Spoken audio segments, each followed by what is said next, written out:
to ask questions. Like seriously, and ask questions. And I'm going to show you why this is so important. And it was a long week in Florida that taught me this. And that's a really good skill, by the way. I just want to give you kudos real quick. I wouldn't have even thought about that. That's a really good skill. So the reason I say that is, as a coach, I used to be so inclined to jump in and give them the advice, but yet I hadn't asked the questions to know where we even need to start. And so instead of letting them kind of lay the story out to me and being able to start, 6 months in advance or like farther along in the scenario, I was just starting where I thought, and then we wouldn't get anywhere. And so by asking questions, you really create a space where you can get a full understanding of the concept, why they feel that way and stuff like that. And man, I'm telling you, the number one thing that people say about me is that you ask amazing questions. I swear to God, I just got it told twice today. So I didn't know that was a skill, but apparently it's something that I've learned over time.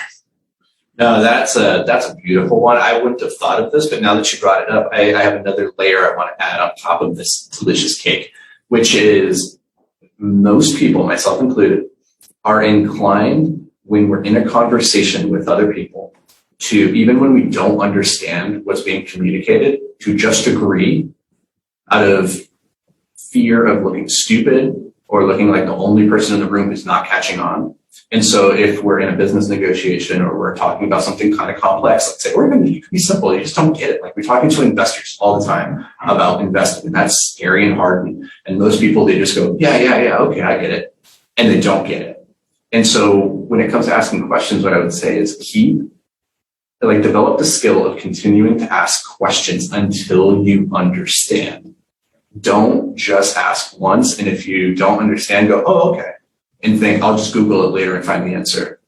And sit there and keep asking the question over and over and over until you understand it. Because a lot of times what you'll discover is like, if you're in a group setting and everybody else is like, oh yeah, I get this. And you're like, I don't understand. Can you explain this again?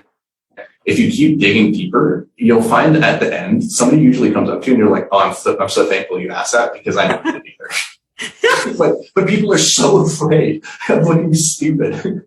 No, it's the truth. Me too. I'm like the worst. If you're spending $50,000, $100,000, I would sure as hell hope that you know what you're trying to understand here. Like guys, you do understand that part of sales training for savages and people that don't care about your feelings is to confuse you with numbers and shit, so you don't understand. So you just do it anyway. So make sure that you ask questions, because I'm telling you this: if you ask enough questions, you're probably going to figure out if the guy that you're wanting to invest with or do business with actually knows what the hell they're talking about. We've heard the adage, the confused mind says no. And that's great in theory, but it's not true. Most people are very confused and they say yes out of fear of looking stupid. Mm-hmm. And that's just the truth. And so, that's a really good skill. Ask better questions, because if you want better answers, ask better questions, and then keep asking questions until you understand. The goal is to understand, not just to be accepted, right? Like, if you don't really understand what the other person is saying, this is an opportunity for communication to go deeper.